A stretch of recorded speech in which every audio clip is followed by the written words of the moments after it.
Surprise!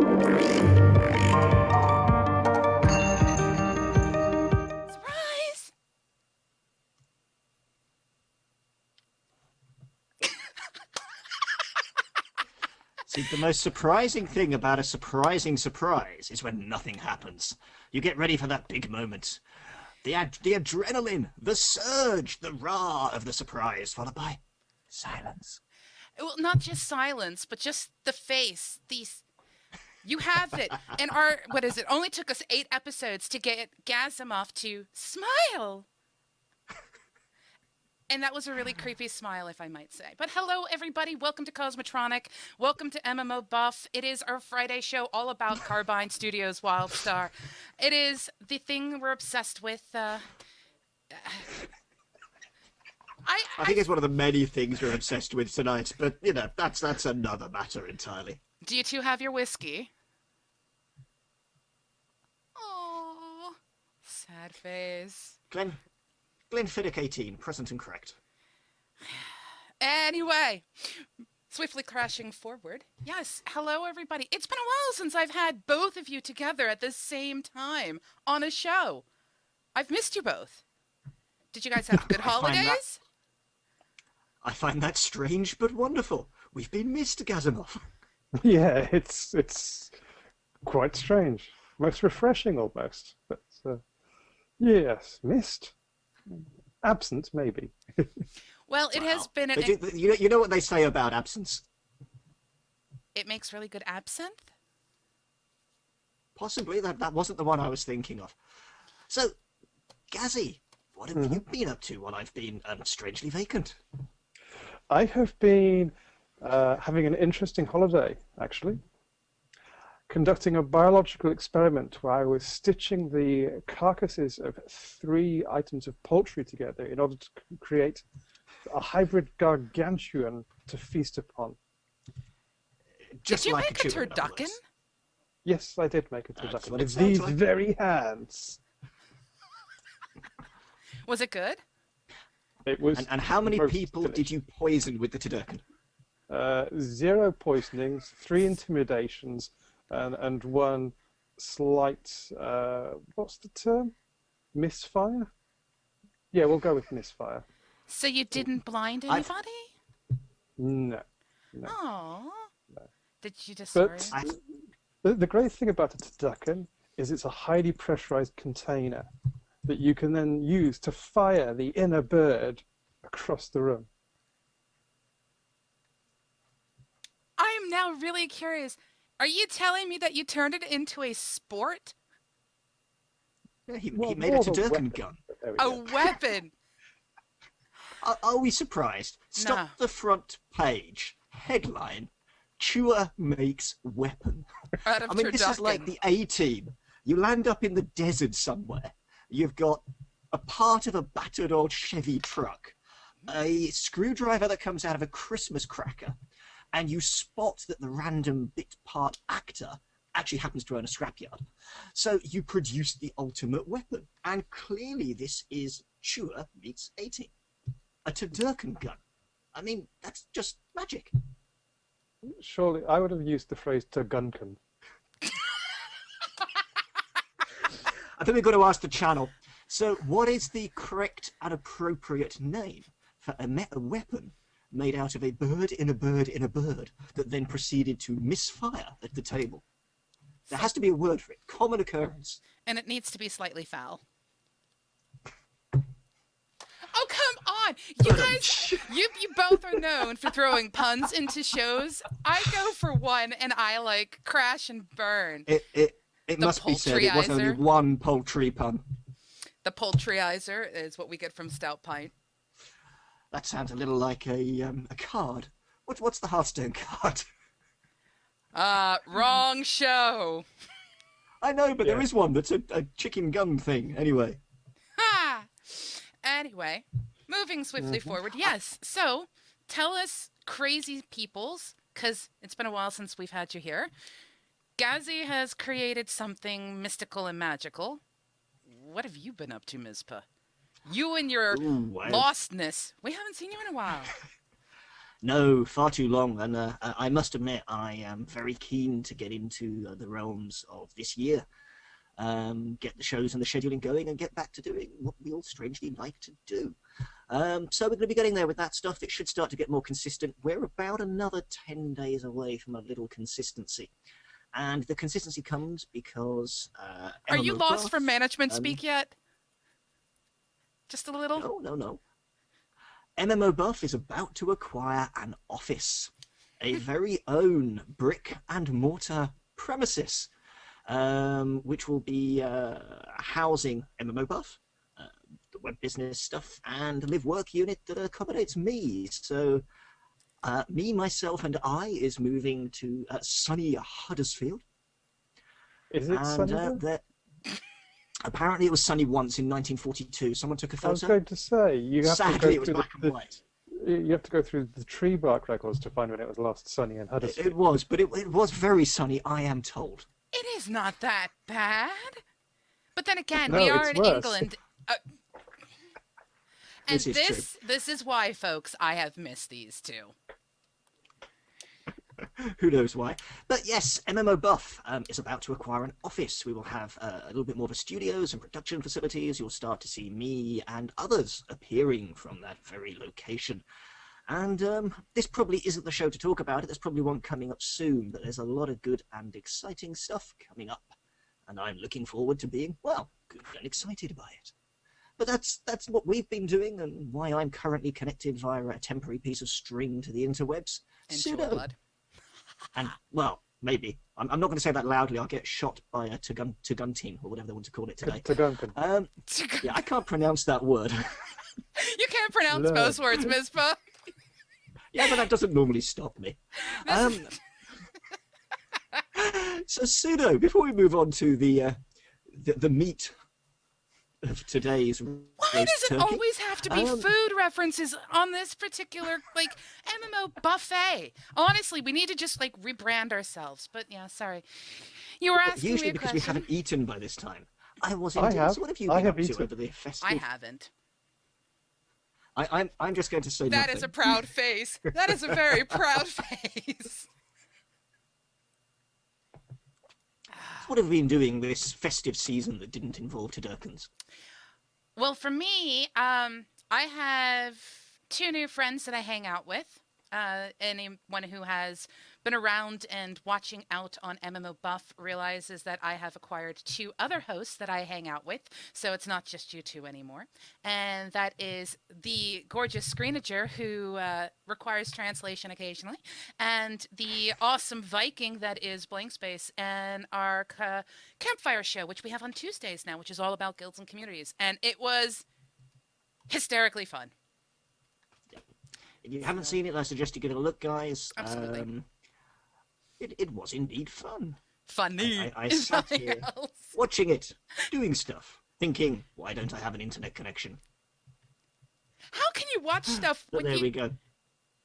Slowly, with lots of stuttering, buffering, Ooh. frustration, and irritation. Ooh. It's like watching a slideshow of post-it notes. That might actually be an improvement. Someone should invent that. Well, if you hang Maybe get out a with the wheel thing that campfire, you'll spins. learn all about the flashcards. But yes, we have a name for your weapon. We have a couple of name suggestions for your weapon, for the Turgunkin gun.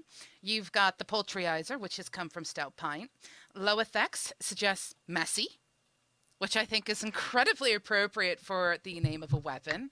And Stout Pint has also recommended the Gelbin Metatorque. That's the one. Jared, I recommends the Duck Birthing Launcher. And yes, there is actually a debate going on from the campfire because it has been proudly brought up by Fax Machine. If you're Team Casey or Team Barry. And if you want to know what that's about, go back and watch it on YouTube. You can go check it up there. Tell us which team you're on. I'm really curious if you're Team Barry or Team Casey, because that's something we're going to be tackling in Tuesday's episode. But anyway, let us move into the world that is Nexus. So, to fit off with our particular show, Happy New Year, guys. Seriously. Happy New Year. I mean, we're only 10 days in, but still Happy New Year. But new Nexus. Happy. I mean, we'd like most of the year to be happy. Fair enough. I'll actually give you that. I'll agree with you for once. But yes, and the other part of today's show is called New Nexus, which means we're going to be talking about a lot of things that we think are important. Because it's the new year. And this is the year that, you know, we're supposed to have this gorgeous game called WildStar dropped in our laps for us to participate in the buying and playing of as groups get together to tackle bosses in 40-man encounters, 20-man encounters, PvP, etc. And there's an awful lot. Now, it's interesting. There haven't been a lot of, like, real drops because obviously the holiday season is what it is. But there have been a few pieces of news. Now, I haven't done this in a while, so I have to do this. Gazi, hit us with the news. It's the Gazimoff news. Come on. Okay. Hit you with the news? Do you mean seriously? I'll need to like No, some I twine don't want. and some cable ties. You could roll it up first. I am Well, not I a rolled up would have to newspaper. I print off just. the news and then roll it up. Why do I have a feeling that, like, the next time I see you, are you going to Resd, by the way? Possibly. If you're at Resd, we're going to have to get a video of you literally whacking me with the news. Possibly.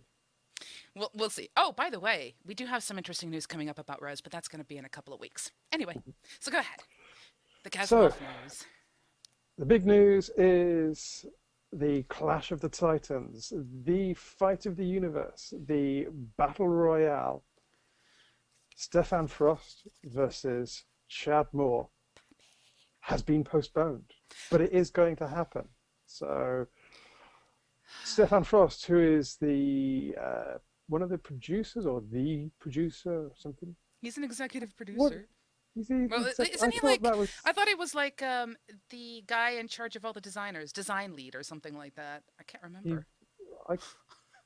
Stefan Frost. What do you do? Frosty. It's just Frost. You know. Are you lurking in the channel, Stefan? Yes, Mr. Stefan Frost. You know, Mr. Daddy. He's obviously just known as voiceover man. I mean, that is what everyone now knows him for. This is it. Roused our killer. Hail to voiceover man. The professional himself is going. I think he's like live producer, so he does all the content. I think. Yeah. I don't. Yeah. Anyway, so there's Stefan Frost, Design and producer. then their design producer there. Thank you, Arwolf. So we knew it was something producer. You see, I was on the right track. So there. So we officially knew that he did something. Yes. Hey, don't knock it. So, design producer Stefan Frost versus Chad Moore, the lore maestro and lead narrative designer. They're going up head-to-head in a PvP match. Now, this was going to be this weekend, but it has been postponed now until next weekend because David Skudavas, the master of ceremonies himself, is ill. So while we hope he has a speedy recovery, there have been rumours abounding that Chad Moore may have had something to do with a poisoning or something, just so he can squeeze in a bit more practice time, but not quite. Clearly sure he's on the ropes and needs to come up with whatever contingencies he can. So this is a clear indication of a forthright success that will soon be coming for voiceover man. No. Team Pappy all the way. It makes no difference what you guys think. Even if the Pappylicious has to experience a single moment of deferred success in relation to the Frost, Team Pappy all the way. There's nothing deferred better. success. You mean shall losing? Losing, yes. No, I mean deferred success. I Pappylicious has frozen over. I firmly believe that Pappylicious is greater than Frost. I am Team Pappy all the way. Always will be. I think Pappy is fantastic, but I'm sorry, I'm going with Frosty here. Yeah. Well, I'm going with Frost as well. I don't expect us to agree on anything. After all, we're hosts. Just remember, stay frosty. I'm surprised you just don't call him You've Daddy. been waiting to do that line all night, haven't you, really? Stay frosty. So yeah, now from Jared R makes a point that it looks like Frosty is either going to play a warrior or possibly a stalker. I saw as well from the tweets that were going out, and it looks like Pappy is favouring the medic. Now, I think it's going to be interesting because Mark Massenbacher has said that he's been doing a lot of hybrid medic testing recently. He mentioned on Twitter that their in-house testing, he's playing around as a hybrid medic a lot. So is Pappy getting some coaching from Mark Massenbacher? That could be an interesting one. But I'm sure if there's one set of internal coaching going on, there will be another. I know. I'm like about to say, you make it sound like Frost is not getting coaching at all. He has stated point blank he is getting coaching. So, you know, what's wrong with a little coaching? I'm just interested to see if any money is changing hands in Carbine at the moment on the outcome of this match. Yes. Cupcakes, probably. Most definitely cupcakes. Definitely cupcakes. Here's a question at random for people. What other matchups would people like to see in both within Carbine and in the WildStar community? What would be the most fun ones people could think of? Question for you guys and for the channel. Oh, I'll let you go first because I know who I want to see.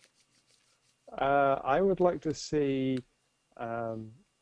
Bardic take on versus poor anyone. Versus anyone who would have my sympathy. Having had the pleasure of playing PvP, as we both well know, with Bardic, yes.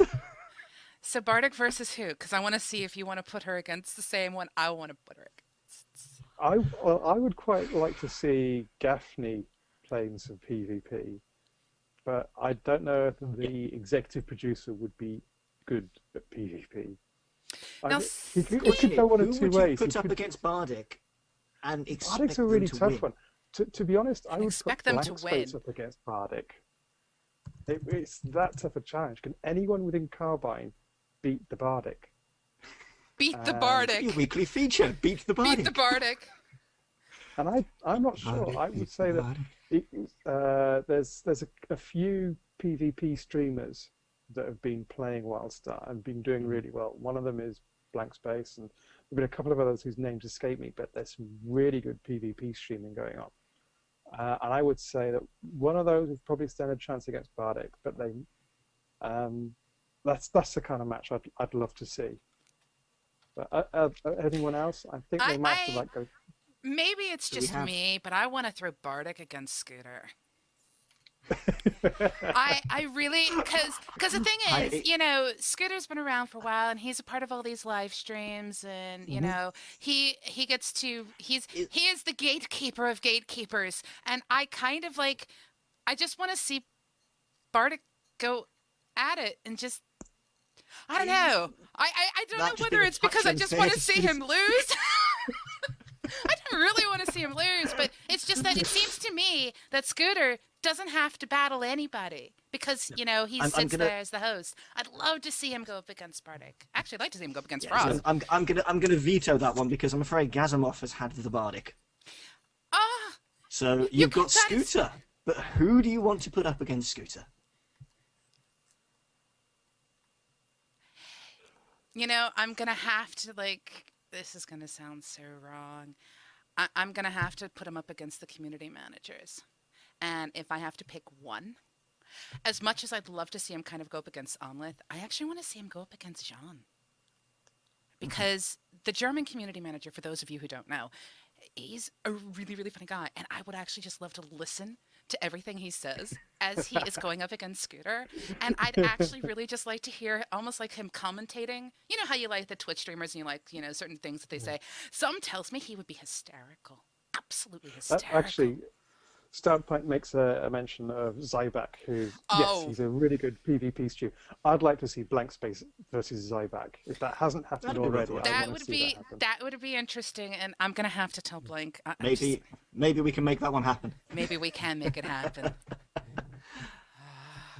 And I told us I'd like to see. I'd like to see someone. I'd like to see Zap. I know we've seen a little bit of Zap.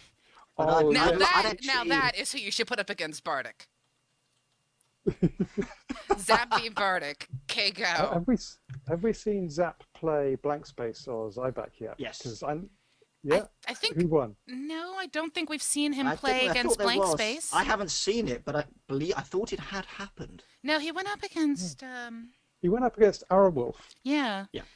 But and Arrowwolf got his arse handed to him. poor Arrowwolf. to quote an English saying. Maybe we should maybe it's Zap and Bardic. That's basically what I just said. That actually, it is, but actually we should go one step further. We should come up with a rationale to come up with a 3-round knockout tournament of about 10 personalities within the community. Yeah. And put it together. I'll let you do that. I'm going to spend my time doing other things because I've got so much on my plate right now. To Le Channel, would anyone be interested in seeing that? Maybe as a selection if people want to do it. Maybe as a selection of quick YouTube segments or something. I can't see the chat, so you guys are going to have to tell me. Remember, I am connected via a piece of string, and I cannot cope with another ASCII character on my connection. Do you know who I think would be really fun to watch just within our little community that we have going? I'd love to see Aiko up against Zap Robo. Mm-hmm. I think that would be really fascinating. It's the fact is, we see these personalities, we see these people. It's kind of like saying throwing me against you, Mizpah, or me against Gazi. And that's the thing. We talk a good game against each other, but we've really yet to play each other in something. It's kind of one of those things. So, the fact that they're a part of WildStar Central, I want to see. I want to see the outcome. The in-house rivalry. The in-house rivalry. There has to be. But yes, so we know for a fact then that unfortunately our Pappy V Frost has been delayed. Yes. As has the Stalker stream. Yes. Which is going to make I'm quite some sure people it will nervous. sneak up and surprise us at some point. Apart from that, beta is ongoing, so there's more and more stuff coming out of the press NDA lift. The press and selected streamers and other fan sites and so on have access to the beta. They're allowed to show content up to level 15, and there's been a ton of information revealed. Everything from mounts, a load of information on the paths, questing. There's so much video content on YouTube now. If there's a part of WildStar that you're interested about, you'll be able to find it very, very easily. And there's a bunch of people streaming almost every night. There's not a huge list, so it's not exploded, but there's like the people who are playing WildStar seem to be streaming it every single night. So that's encouraging, because if it wasn't a great game, people would stream it like once or twice, then go, I'm bored of it now. Well, one could argue, and we are the kind of show that likes to be a little analytical, one could argue it's the flavor of the month. So, of course, you're going to want to stream the flavor of the month. But at the same time, I think it's more than that, because if you take the time to watch the live streams, I don't know if you guys have, poor Mizpah with what internet connection he has, and you guys, he having trips around the world, experiencing things and creating new concoctions that you can turn into weapons, may not have watched a lot of these streams. But it seems to me that the people who are streaming aren't just going, well, here's what we do, here's what happens.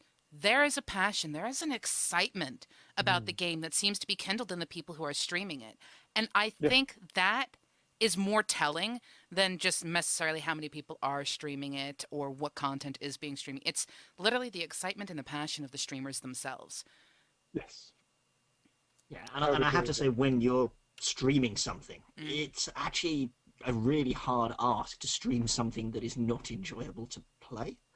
I've had options to do that with stuff, and it's no fun. You've actually got to actually be able to talk about it, to attempt, hopefully, to be interesting and engaging. You've actually got to enjoy the thing. And you're right, flavor of the month will count for a bit, but we're a little way off that first drop.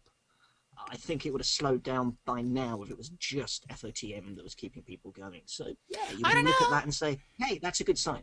I don't know. I mean, I think it's a good sign. I'm throwing out a devil's advocate thing here because I firmly believe that, while there are some concerns with WildStar, and there are things that I actually want to talk to you guys about in the show about it, the reality is people are getting excited. And I think that's because Carbine got something right. For some people, is probably the best way to say it. I would actually kind of temper that slightly. Mm. What we're beginning to see now is that when WildStar was originally announced, you had a lot of excitement about the game because it was a very amorphous blob that wasn't much known about it. It was just a series of concepts and dev speak videos and stuff like that. Now that we've had the live streams from Carbine themselves, we've had the press NDA lift, we've had a lot of live streaming content, opinions are beginning to solidify one way or another as to whether WildStar is something that someone wants to play and get interested in, or whether they've decided it's not for them. And it's starting to polarize and solidify that opinion. And you're getting to the stage now where you get a lot of people who are quite excited about it, what it offers and what the potential is. And you're also getting quite a lot of cynicism about people either thinking, well, am I going to get burned by this? Is it going to be like every other MMO that I've tried before? Or this really isn't my cup of tea, I'm going to go and play something else. So while it's great that those kind of opinions are congealing, to use a term, I think that it's not just complete praise. You are getting a kind of mixture as people decide what they think of what's been shown so far. I agree with that. I mean, you've got a lot of people who, now that they've listed, for example, when they lifted the ban on the 1 to 15, which allows people to see what questing is like in WildStar, there were 3 camps. There was the, okay, this is really nifty. I'm bored, but I'm a stalker explorer. I can go do this. Or, I'm a warrior and I am really interested in science, which means I'm a warrior with a brain. And, you actually see all these people enjoying it. And then you have the camp that sits there and goes, this is the same stuff I've seen in every single MMO. Go kill X, go collect X, go do this. And then you've got the third camp that just doesn't really care. Now, the way I kind of look at it is everything that I've seen from WildStar, be it the PvP, be it the questing, be it the dungeoning, be it the classes, everything from even down to the crafting, it is like an MMO because you can't have an MMO if you don't have MMO-like features. And if you go too far outside the box, you're going to really alienate people. But there's a sense of familiar, but then there's this sort of dabble and topping of WildStar that makes it that something extra. So to me, the questing isn't just your typical questing, because, I mean, come on, how do you expect to really level in a game? If you want to have a grinder, there are grinders out there, but they're not trying to be a Korean grinder or something along those lines, like the ending of Final Fantasy or what have you. They want to have a story built in, and you do that through questing. And yeah, how many different types of quests can you really have? But it's the little touches they do on top of the quests that I think make it really exciting. For example, not having to run all the way back. The C button is gotta be like the best in the game besides the V button, unless you're remapping your keys. But So let me just... Sorry, Gazzy. I'm going to attempt to get a word in. I'm just going to step over the congealed blobs of opinion for a moment and say that actually I think that's a good thing. Because if the game tries to be all things to all people, it's going to fail at that because I don't believe you can make an MMO that is truly all things to all men, or women, or goats, or anything. There is no such thing as a panacea. If you try, you're not going to hit that upper level. So in order to be supremely successful in some areas, it has to be, by definition, not to some people's taste in others. Now, what I do find interesting is when someone starts to follow a game, they get passionate about it, they start to believe this game is being written personally for them, despite the fact they haven't yet seen it, and we've all done it, we're all guilty of it. Hey, they're creating a game where you can ride a unicycle and do this and do that and do the other, and they're making it for me, because I've wanted to do that forever. You then get disappointed, and then you start to get, perhaps in the case of some internet and anonymity issues that some people have, a little vitriolic. So complaints are usually overstated. They're overhyped, they're overstrong, and perhaps they're not always laced with as much fact in the punch as you might actually want them to be. And I have to say, the level of negativity that I've seen from the negative camps in WildStar is not as strong as I can think of at this point in the development cycle of other games. A couple spring to mind. There's no point listing them. Suffice to say, there are strong opinions out there, and that's healthy. And, you know, I'm still waiting to see stuff about what to me will be the core of my personal love in MMOs, which is raiding. But the naysayers are not that loud, but there's enough of them to know they're genuine, which then also adds credence to the people going, hey, this is what I've been looking for. Yeah. So all in all, I think it's at a positive place for what we've seen so far. Yeah.